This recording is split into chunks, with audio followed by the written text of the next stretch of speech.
We all seen those thumbnails from these big influencers talking about how to start your business in 30 days. You only need $100.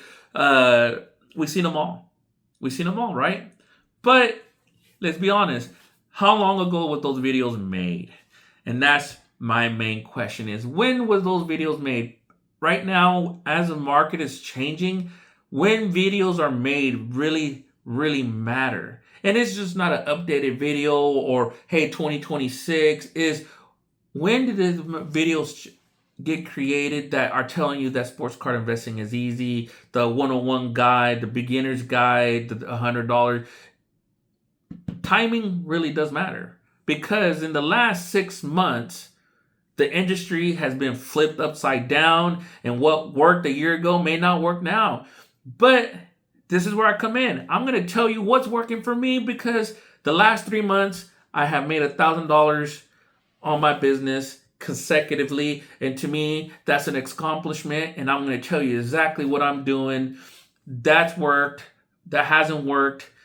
The errors, because I want you to succeed as much as I am succeeding, because that's how you build a community. Is every card has a story, and that is something I stick with because it is so true. So let's jump right into it, and let's talk about the biggest elephant in the room, and the one thing that has a whole industry divided, and it is whatnot.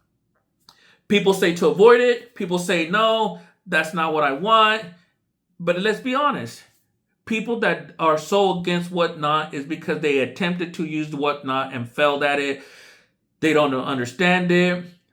There's just bad juju with it, because people see the videos of people having the, get raged out, throw all the stuff. I'm not saying there's not bad actors, there's show billers and all that stuff. But if you look and you know how to look, you will find some amazing sellers out there. And I will tell you some of my favorite ones here in a minute. But let's get to the format. I'm going to tell you right now, do not go into those big time breakers. The reason why? Because most of the time, those big time breakers are going to be so overpriced on the product that you think you're getting a deal, but you're actually getting murdered on pricing.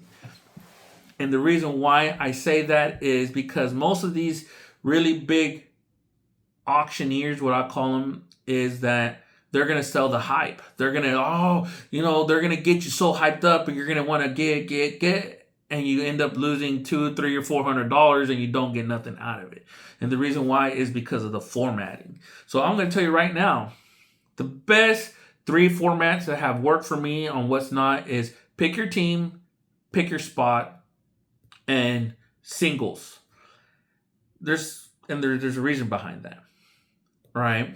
And I tend to stay away from rooms that have 1,000 followers, 2,000. I tend to stick to rooms that have 50, 60 people or less. Why? Because you get a more feel for the people, the authenticity of the people. You get to have a conversation, and you build a community and relationship with some of these buyers, and that eventually will work with you on certain deals.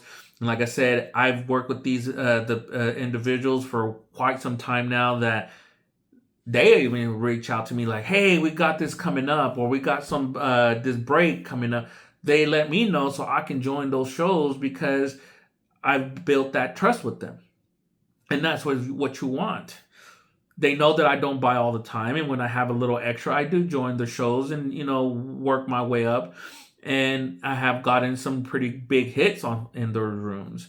But the reason why I say pick your team, and it's always understanding the format and understanding the value that's being broke, is I tend to look for breaks that have hobby boxes or more or bigger. They will have some mixture, like, hey, one hobby box with some value retail boxes or a mega box. Those are all good. But if there's not a hobby box, I don't usually waste my time, because there's no upside to it. And also understanding the value of those boxes. For instance, let's see right now Resurgent. Resurgent is huge. But if you're doing a 2-box break, with the 2 mega break, pick your team is also understanding the value of their team. Who's in those chase? Am I going to pay the exact same price for the Dolphins that I will for, the Browns? No. You might be able to get the Dolphins for like $80, but you're going to spend close to $180 on the Browns. Why? Because it's the value and the potential chase hits and those big chasers in that card. So understanding the format, understanding the value and the upside to it. Like I said, it's still a gamble, but if you do it correctly, you can see an upside to it. Now, pick your spot. Those are fun. I'm not gonna lie, they're fun to me. Usually, I have it's just like playing the lotto. I pick my 3 numbers that I want. I always do 3 or at least, and then there's a chance that they'll randomize it, and which team falls in there, that's your team. I've done it for baseball, and I've gotten the Dodgers, I got the Yankees. But if you do that, pick your team and go to a bigger room with those same breaks and the same format. Hey, for the Dodgers, most of the time you're spending $500 to $600 just to buy that team. Is it worth it? No. But it's also why I also say knowing the rooms, how big those rooms are, does play a big factor in can whatnot be profitable, and it can. It just knowing your budget, being disciplined, and knowing the value of what's being broke has a huge upside. And same with auctions, single auctions. Hey, let me see, I have it right here. I got a hell of a good deal on a Patrick Mahomes Uptown for $100 on the auction. That card right now is going for $250, $300. So you can pull some heat off of those, but it's also, once again, being disciplined.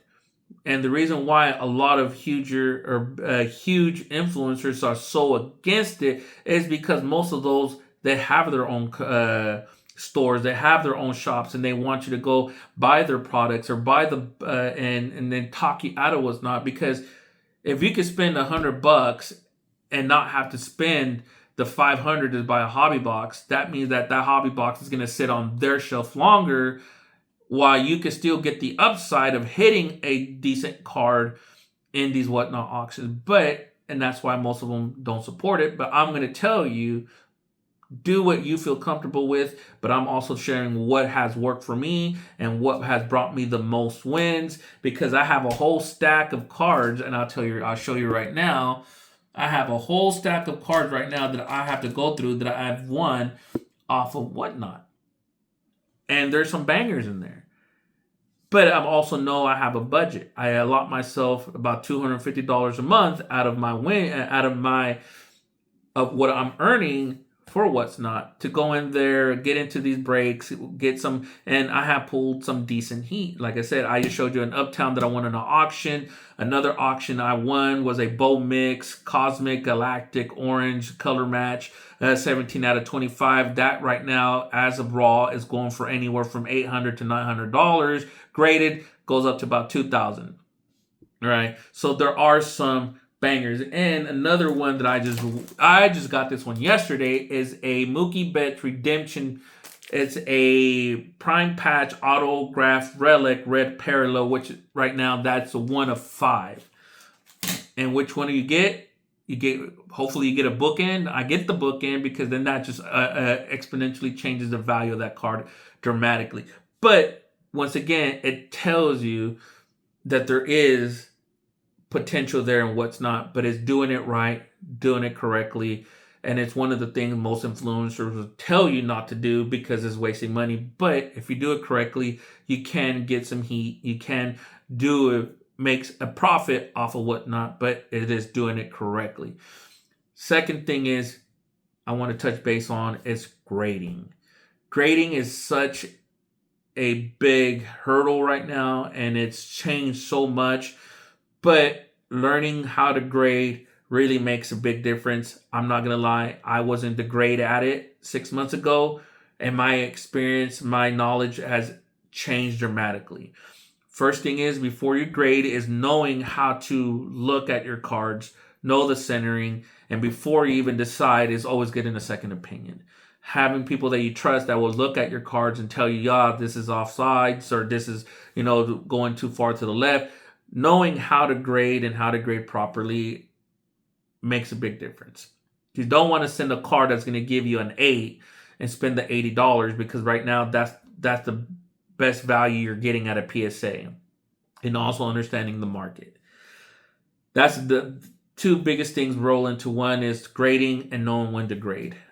Is you never want to grade if you have a great card. You always want to grade it during the off season so you have it ready for the opening season. And right now, I'm going to tell you, you should, if you have any Dylan Harper, Cooper Flag rookies, Wemby, Brunson. If you have any of these players right now, you definitely should be grading them right now, so that way you can potentially receive them back in time for the beginning of the NBA season, because that's when the prices are going to jump. Right now, prices are going to be down, so it's best to review those any of your product right now, because if you have anything that looks good, corners are good, centering looks good, surface looks good, definitely get a second pair of eyes on it. If everything looks good, definitely get that in now to get graded, because potentially by the time you might get it back in time for the beginning of the NBA season. So grading does matter. Definitely put money aside for that. And knowing when to grade is also important. And third of all, in the whole spiel is knowing which cards to grade. Definitely don't do a grade base. Don't waste your time.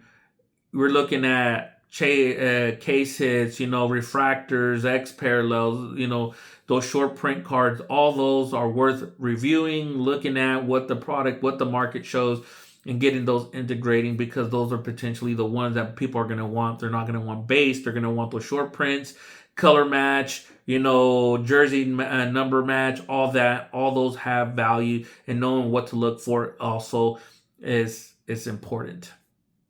And with that, all that drives my last comment, and it's going to be a lot of these influencers, a lot of these big time people that have been in the business 10, 15 years make a lot of this product.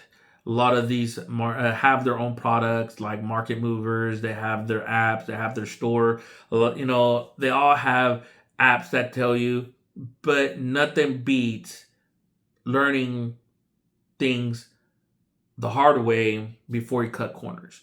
Knowing the cards, knowing the players, doing your research, going on eBay, looking at ESPN, looking at all this stuff, knowing which players are heating up, which ones are the great prospects, especially in baseball. Bowman first, which cards to look for, which have the potential upside, and start looking into those rookies now, investing in product, buying those product cheap now, because, hey, 5-6 years ago, no one thought Aaron Judd was going to be where he's at now. Nobody thought Ohtani was going to be where he's at right now. But the market changed and they're blowing up. Now their rookies from like 5-6 years ago when they started are blowing up. And that's why I always say, if you get those rookies, hold on to them for a while. Don't just let them go right away, because you never know, some of those rookies may blow up. Usually 2 to 3. So you want to have liquid stuff that you're going to offload right now, but you also want to have some long-term product, because some of those long-term products may eventually make you that 10, 15,000. And like I said, it's diversifying your portfolio, knowing who has the potential, and also not being afraid to try different markets. And then when I mean different markets is One Piece, Pokemon, Dragon Ball, Gundam. All those have big upsides.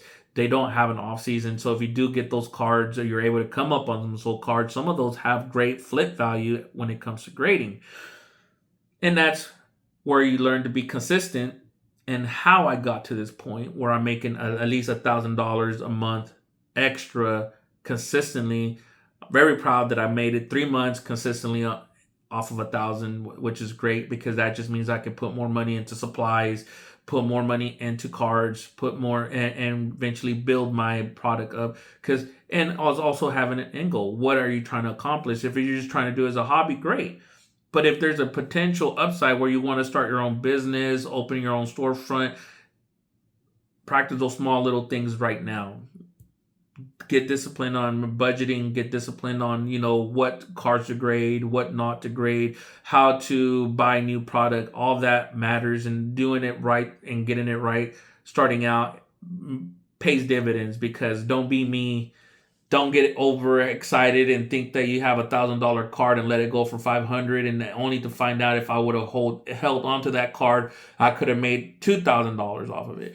So with that being said, hopefully this video was entertaining. It was knowledgeable, because ultimately I'm just relaying my experience. And how do you compete with an influencer? And that's how you do it. You compete against them by learning the basics, sticking to the basics, and not being afraid to try things that they're not willing to try, because sometimes that's where you're going to find those hidden gems. Just like I said, a lot of them are going to persuade you to stay away from what's not, stay away from breaks, stay away from those lives, Fanatics Live, eBay Live, what's not. But if you know what you're doing, if you know what you're looking for, sometimes those are the best channels and the best way to get newer product and bigger product than you normally would, because some of us don't have $600 to go buy a hobby box, or $2,000 to go buy a National's Treasures or anything. Sometimes you got to work with what you got, and sometimes the choices you make are going to be contradicting to what some other influencers, but you have to adjust to the market. You have to adjust to what is working and what's not working. And right now, what's working for me is pricing out whatnot, sticking to my collectors. And right, like I mentioned, I was going to mention some of them. Right now is Buddy Breaks, is a great what's not channel. They do a lot of charity. They do a lot of single breaks. You have two others that I will recommend if you're into baseball. You got Zilly Breaks, and you got Big Money Hits that do pick your teams. And honestly, there's a new one that I started going to, because he does the pick your spot, and that's Star Network. All great channels to check out, try out, because whatnot does work if you know how to do it right. eBay works if you know how to do it right. Using Instagram stories to sell cards works if you know how to do it right. But it all comes back down to knowing your budget, being disciplined on what you're doing, tracking what you're spending so you're not overspending or getting too far negative into a card and not having any upside to it. And that's why I said knowing the product, knowing the players, knowing when to grade, all that plays into the bigger picture, is that you can become the next influencer. You can be the next person to hit that $1 million card. But it all starts with practicing the basics and sticking to them and not giving up. Sometimes obstacles get put in our way, because what are we going to do for them to get out of our way? And sometimes we're our biggest critics. So if you're listening to this and you thought about it, stop thinking about it. Start with day one. Look at your budget. Know what you're looking for. Pick a sport. Learn that sport. Get comfortable. Branch out. Don't hold yourself back. You still have time to change. You still have time to make it. Let's do it. Like I said, it took me 6 months, but in those 6 months, I finally started being profitable. So you can be the next. So don't let anybody hold you back. You got this. You can do this. And only you are holding yourself back. Hope to see you on your next video.